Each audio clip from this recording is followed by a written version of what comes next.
Bonjour et bienvenue dans la vidéo de démonstration de mise en place du masque 8835+. La procédure convient également au masque 8825+. Avant de mettre en place votre masque, assurez-vous d'être rasé de près. Le masque ne doit pas être porté avec de la barbe ou toute autre pilosité susceptible de réduire l'étanchéité au visage. Assurez-vous d'avoir les cheveux longs attachés et d'enlever les bijoux susceptibles de réduire l'étanchéité au visage. Assurez-vous d'avoir toujours les mains propres lors de la mise en place d'un masque. Vérifiez que la date d'expiration du produit n'est pas dépassée et lisez les instructions d'utilisation avant de mettre le masque. Inspectez le masque avant de l'utiliser pour vous assurer qu'il est en bon état et non endommagé. Passez les élastiques supérieurs et inférieurs dans leurs brides respectives. Veillez à ce qu'ils ne soient pas torsadés. Avec une main, mettez le masque sous le menton avec le joint préformé pour le nez vers le haut. Prenez les deux élastiques dans l'autre main. Placez le masque sur votre visage. Positionnez l'élastique supérieur au sommet de la tête et l'élastique inférieur sous les oreilles. Les élastiques ne doivent pas être enroulés. Serrez les élastiques pour ajuster le masque. Pour augmenter la tension, tirez uniformément sur les deux extrémités des élastiques supérieurs et inférieurs. Pour diminuer la tension, sans enlever le masque, poussez sur le dos des brides. Vérifiez que le joint facial est correctement formé autour du nez. Le joint facial ne doit pas être plié. L'étanchéité du joint du masque sur le visage doit être vérifiée avant d'entrer sur le lieu de travail. Pour cela, couvrir le masque avec les deux mains en faisant attention à ne pas modifier l'ajustement du masque.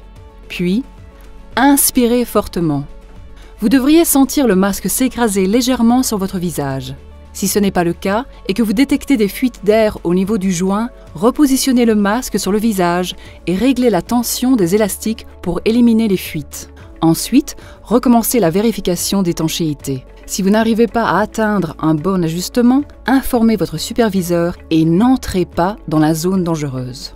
La performance de votre masque repose sur une étanchéité adéquate entre le joint du masque et votre visage pour assurer que l'air contaminé ne s'infiltre pas. Pour savoir si vous avez ou non une bonne étanchéité, vous devez procéder à un essai d'ajustement. L'essai d'ajustement ne doit pas être confondu avec la vérification de l'étanchéité de préutilisation qui doit être effectuée à chaque fois que vous portez votre masque. Les porteurs des masques 3M 8825+ et 8835+ doivent passer un essai d'ajustement conformément aux exigences nationales. Il peut être réalisé avec les kits d'essai d'ajustement qualitatif 3M FT10 ou FT30 ou des méthodes quantitatives. Il faut toujours veiller que les autres équipements de protection soient compatibles avec votre masque et n'interfèrent pas avec son ajustement. Assurez-vous que vos lunettes de sécurité sont compatibles avec votre masque et n'affectent pas son ajustement. 3M propose une large gamme de lunettes de sécurité compatibles avec ces masques. Les élastiques doivent toujours être positionnés sous la capuche de la combinaison. Les masques 3M 8825+ et 8835+ doivent être changés si vous sentez la résistance de la respiration augmenter, s'ils sont endommagés, sales ou conformément à la politique de votre entreprise sur l'utilisation des masques anti-poussière.